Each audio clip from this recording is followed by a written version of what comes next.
আসসালামু আলাইকুম রহমতুল্লাহি ওবরকাতুহু। সম্মানিত দর্শক, ত্রয়োদশ জাতীয় সংসদ নির্বাচন সম্পন্ন হয়েছে বিশাল ভোটের ব্যবধানে এবং বিপুল সংখ্যাগরিষ্ঠতা নিয়ে বিএনপি সরকার গঠন করেছে। সংসদে তাদের আধিপত্য থাকবে অনেক অনেক বেশি এবং সারা বাংলাদেশে যেভাবে তারা জয়লাভ করেছে, এতে করে পথে ঘাটে মাঠে তাদের আধিপত্য থাকবে আওয়ামী লীগ জমানায় ছাত্রলীগ, যুবলীগ, আওয়ামী লীগের চাইতে অনেক অনেক বেশি। এ কারণ হলো, আওয়ামী লীগ জমানাতে আওয়ামী পান্ডারা দুর্নীতি করেছে, অন্যায় করেছে, কিন্তু ওই সময়টাতে সামাজিক যে সংহতি, এটি এখনকার সময়ের চাইতে ভালো ছিল। মব ছিল না। বিএনপি, জামাত থেকে শুরু করে অন্য যে সকল বিরুদ্ধ পথ এবং মতের যারা লোকজন ছিলেন, তারা অ্যাটলিস্ট পুলিশের কাছে যেতে পারতেন, মামলা করতে পারতেন, প্রকাশ্যে চলাফেরা করতে পারতেন এবং সমাজের যারা গুণীজন, তাদের যথেষ্ট একটা সম্মান ছিল। আমি 2018 সনে আওয়ামী লীগ থেকে চলে যাই এবং বিএনপির মনোনয়নে নির্বাচন করি। তো সেক্ষেত্রে কি ধরুন, আমার তো আসলে যদি সেই ইউনূসের জমানায় হতো, আমাকে তো পাড়িয়ে মারা হতো। আওয়ামী লীগ ক্ষমতায় তাদের দলের একজন আলোচিত সংসদ সদস্য দল ত্যাগ করে বিএনপিতে যোগদান করল। তারপর সেই সংসদ সদস্য, সাবেক সংসদ সদস্য, প্রকাশ্যে রাজপথে ঘুরে বেড়ালো। আমার বাসাটা ছিল ঢাকা কলেজের পেছনে। সকালে বিকালে আমি সেখান থেকে যখন যেতাম ঢাকা কলেজের সামনে, গভীর রাত পর্যন্ত, 1টা-1:30 পর্যন্ত 100, 150, 200 এরকম ছাত্রলীগের ছেলেরা ভিড় করত, আর দিনে তো আরো বেশি।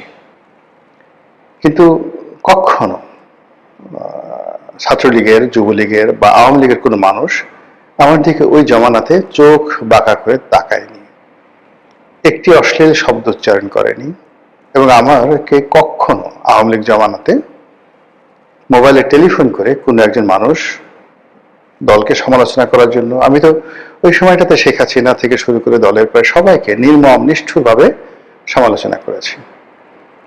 এখন সেই গত 17 মাসে ডক্টর মোহাম্মদ ইউনূসের যে সমালোচনা করেছি, তার সাথে 100 গুণ বেশি সমালোচনা করেছি শেখ হাসিনা। কই কোনো পুলিশ কর্মকর্তা, কোনো ডিবি, কোনো ডিজিএফআই থেকে শুরু করে অন্য কোনো যে মাস্তান, তারা কেউ কখনো আমাকে টেলিফোন করে একটা বাজে কথা বলেনি।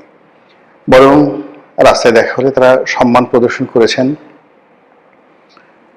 তারপর সাহায্য করার জন্য এগিয়ে এসেছেন। এবং আরো অবাক করার ব্যাপার হলো যে সরকারি অফিসগুলোতে যদি কোনো কাজের জন্য আমি যেতাম, ফোন করতাম নিজের জন্য বা অন্য কারোর জন্য, মানে এতটা সাহায্য এবং সহযোগিতা পেতাম যেটি কল্পনা করা যায় না। কেন হতো, কি হতো আমি জানি না। বহু মানুষ, তাদের জন্য চাকরির তদবির করেছি, বহু মানুষকে হাসপাতালে ভর্তি করিয়ে দিয়েছি, বহু মানুষকে পুলিশি সাহায্য দিয়েছি, বহু মন্ত্রীকে টেলিফোন করে বহু এলাকার উন্নয়নের কর্মকাণ্ড করিয়ে দিয়েছে আওয়ামী লীগ জমানাতে 2018 থেকে একেবারে শেষ দিন পর্যন্ত। কিন্তু গত 17টি মাসে কোনো সরকারি দপ্তরে একটা টেলিফোন করার সাহস আমার ছিল না। গত 17টি মাসে গাড়ি চালিয়ে ঢাকা বিশ্ববিদ্যালয়ের ক্যাম্পাসে যাওয়ার সাহস আমার ছিল না। এমনকি রিকশায় করে হেঁটে কোনোদিন বিশ্ববিদ্যালয় ক্যাম্পাসে আমি যাইনি গত 17 মাসে। অথচ যেদিন শেখ হাসিনাকে গালাগাল করতাম, যেদিন স্বরাষ্ট্রমন্ত্রীকে গালাগাল করতাম, সেই দিন এমনও গেছে পকেটে 4-5 লাখ টাকা ওই শেষ বিকেলে কালেকশন ব্যাংকে জমা দিতে পারিনি। সেই 4-5 লাখ টাকার একটা ব্যাগ হাতে, তো সবসময় ঘড়ি থাকে, মোবাইল থাকে, 2টো মোবাইল থাকে, মানে আমাকে ছিনতাই করলে যে কোনো সময় 10-12 লাখ টাকা হয়তো ওই সময় পাওয়া যেত। তো অফিস থেকে, আমার অফিস প্রেস ক্লাবের সামনে, এখান থেকে রাত্রি 10টা-11টার সময় বের হয়ে হেঁটে হেঁটে ঢাকা বিশ্ববিদ্যালয়ের ভিতর দিয়ে নিউ মার্কেট হয়ে পায়ে হেঁটে আমার বাসায় গিয়েছি। মনের মধ্যে কোনো ভয় ছিল না, আতঙ্ক ছিল না এবং আমার জীবনে কোনো দুর্ঘটনা ঘটেনি। কিন্তু সেই আমি গত 17 মাসে কোনো সরকারি অফিসে যাওয়ার প্রশ্নই তো আসে না, আর বিশ্ববিদ্যালয় ক্যাম্পাসে যাওয়ার আমার যাকে বলা দুঃসাহস কখনো হয়নি। তো বোঝার চেষ্টা করুন গণতন্ত্র সহনশীলতা কোন পর্যায়ে চলে এসেছে শেখ হাসিনার পতনের পর।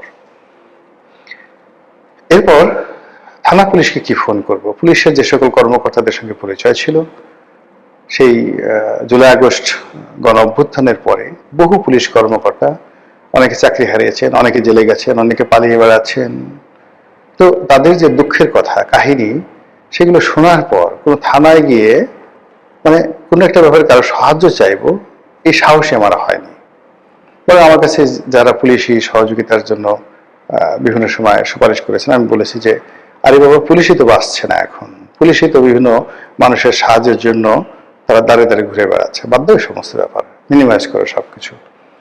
তো এই যে একটা মানে ট্রেন্ড গত 17 মাসে চালু হয়েছে, এটি বিএনপি ক্ষমতা গ্রহণের পর রাতারাতি চলে যাবে এটা আমার মনে হচ্ছে না। বরং গত 17 মাসে যে সকল বিশৃঙ্খলা হয়েছে আর্থিক খাতে, তারপর আন্ডারওয়ার্ল্ডে, ব্যবসা বাণিজ্যে, বিশেষ করে 2 নম্বরই ব্যবসা বাণিজ্যে, টেন্ডারবাজিতে, এর প্রায় 99% কাজই বিএনপির লোকজন করেছেন। সিটি কর্পোরেশনের টেন্ডার, সিটি কর্পোরেশনগুলোর ময়লার কাজ, পাড়া মহল্লার ডিশ ব্যবসা, ফুটপাতের চাঁদাবাজি, দখল বাণিজ্য, এরপরে আওয়ামী লীগের বিভিন্ন সহায় সম্পত্তি দখল করে সেগুলো আত্মসাৎ করার যে চেষ্টা, আওয়ামী লীগের নেতাদের বিরুদ্ধে, জাতীয় পার্টির নেতাদের বিরুদ্ধে একের পর এক উপর্যুপরি মামলা দিয়ে শত শত হাজার হাজার কোটি টাকা লোপাট করার যে অভিযোগ, কাদের বিরুদ্ধে? জামাতের বিরুদ্ধে, এনসিপির বিরুদ্ধে, নাকি চরমোনাইয়ের পীর সাহেবের বিরুদ্ধে? আল্লাহর ওয়াস্তে একটু বুকে হাত দিয়ে বলুন তো কাদের বিরুদ্ধে? এখন যারা এই ধরনের কাজকর্ম করেছেন, প্রায় তাদের সবার মধ্যে একটা ভয় ছিল যে জামাত ক্ষমতায় চলে আসবে। কেন আসবে? এর কারণ হলো জামাত সততার প্রচার করছে, জান্নাতের টিকিটের কথা বলছে, তারপর তাদের যারা রাজনৈতিক প্রতিপক্ষ তাদের দুর্নীতি, অনিয়ম, এসব কথাবার্তা তারা বলছে। তো কাজেই জনগণ হয়তো জামাতকে ভোট দিয়ে দেবে। কিন্তু যখন শেষ পর্যন্ত দেখা গেল যে জামাত জয়লাভ করেনি, বরং যে বিএনপির বিরুদ্ধে জামাত অভিযোগ করত যে তারা চাঁদা আদায় করে, চরমোনাই যাদের বিরুদ্ধে বলতো চাঁদা পড়ে পল্টনে, চাঁদা যায় লন্ডনে, তারপরে তারেক রহমান সাহেবের ঘেড়ি ভাঙা, কোমর ভাঙা, মিলিটারির মায়ের ফ্যানের সঙ্গে টানিয়ে বেদম প্রহার, এ সকল কথাবার্তা বলে তারেক রহমান সাহেবকে যারা ছোট করার চেষ্টা করেছেন, কার্যত দেখা গেছে যে তারেক রহমান সাহেব প্রধানমন্ত্রী হয়েছেন এবং জনগণ ওই যারা চাঁদার অভিযুক্ত সেই দলকেই জনগণ ভোট দিয়েছে।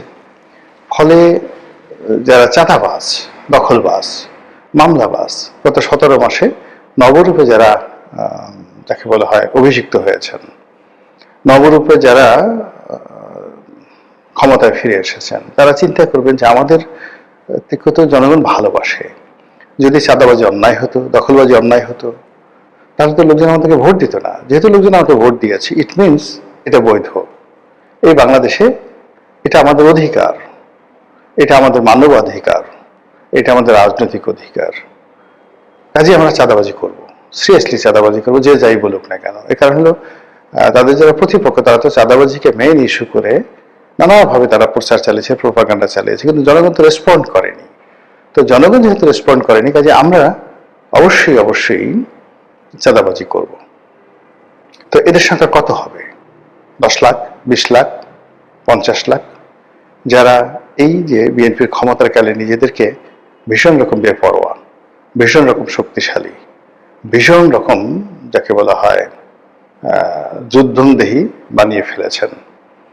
তারা যদি আগামীতে এই যে সকল চাঁদাবাজি কর্মকাণ্ড সেগুলোর পরিমাণ বাড়িয়ে দেন, জনগণের উপর অত্যাচার বাড়িয়ে দেন, আত্মবিশ্বাসে অতিরিক্ত বিজয়ের আনন্দে, তাহলে সকল দায় দায়িত্ব এসে জনাব তারেক রহমান সাহেবের ঘাড়ে উঠবে। এবং 2001 থেকে 2006 সনে হাওয়া ভবন মূলত যে কাজটি করার চেষ্টা করেছিল ইতিবাচকতা, রাজাকারদেরও তো একটা ভালো উদ্দেশ্য ছিল, আলবদরদের একটা ভালো উদ্দেশ্য ছিল, কিন্তু আলবদর সদস্য, রাজাকার বাহিনীর যারা সদস্য, তাদের নানা অপকর্মের কারণে এই দুটো বাহিনীর প্রচুর বদনাম হয়ে যায়, ইতিহাসে অভিশপ্ত হয়। তদু হাওয়া ভবন মূলত বিএনপির একটা গবেষণা সেল ছিল।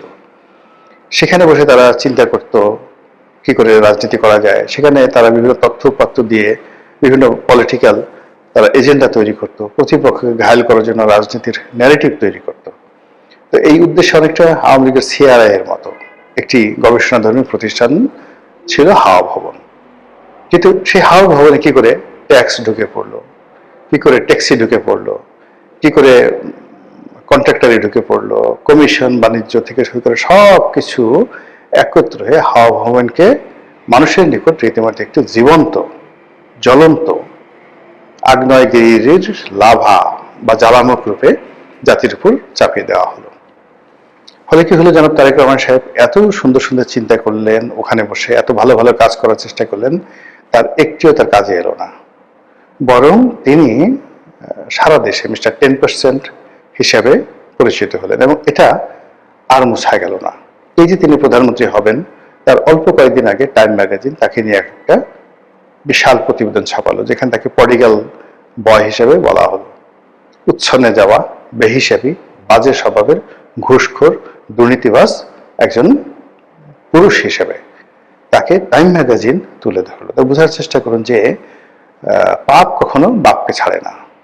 অন্যের পাপ মানে আপনি কিচ্ছু করেন নাই, একেবারে নিরপরাধ, কিন্তু আপনার আশেপাশে যারা লোকজন রয়েছেন তারা অন্যায় করেছে, সেই দায় আপনি এড়াতে পারেন না। তো বিগত দিনে সেই দায় যদি এখনো তারেক রহমান সাহেবকে তাড়া করে, এবং বিগত দিনে যে নেতাকর্মীদের দাপট ছিল, শক্তি ছিল, অভাব ছিল, অভিযোগ ছিল, সেটি এই জমানাতে এসে এত ডিজিটালাইজড হয়ে গেছে, এবং এর সঙ্গে আর্টিফিশিয়াল ইন্টেলিজেন্স যুক্ত হয়েছে, এবং গত 17 বছরে তাদের যে না পাওয়ার বেদনা, না খাওয়ার বেদনা, সবগুলো একত্রে সুদে আসলে যোগ হয়ে যেভাবে এই সময়টিতে পথে ঘাটে মাঠে চাঁদাবাজদের যে দৌরত্ব বৃদ্ধি পেয়েছে, এটা যদি অব্যাহত থাকে তাহলে বিএনপির পতনের জন্য আর কিচ্ছু দরকার হবে না, এই চাঁদাবাজরাই যথেষ্ট। মহান আল্লাহ আমাদের সবাইকে এই চাঁদাবাজের যে জুলুম অত্যাচার থেকে রক্ষা করুন, হেদায়েত করুন, দয়া করুন। আসসালামু আলাইকুম ওয়া রাহমাতুল্লাহি ওয়া বারাকাতুহু।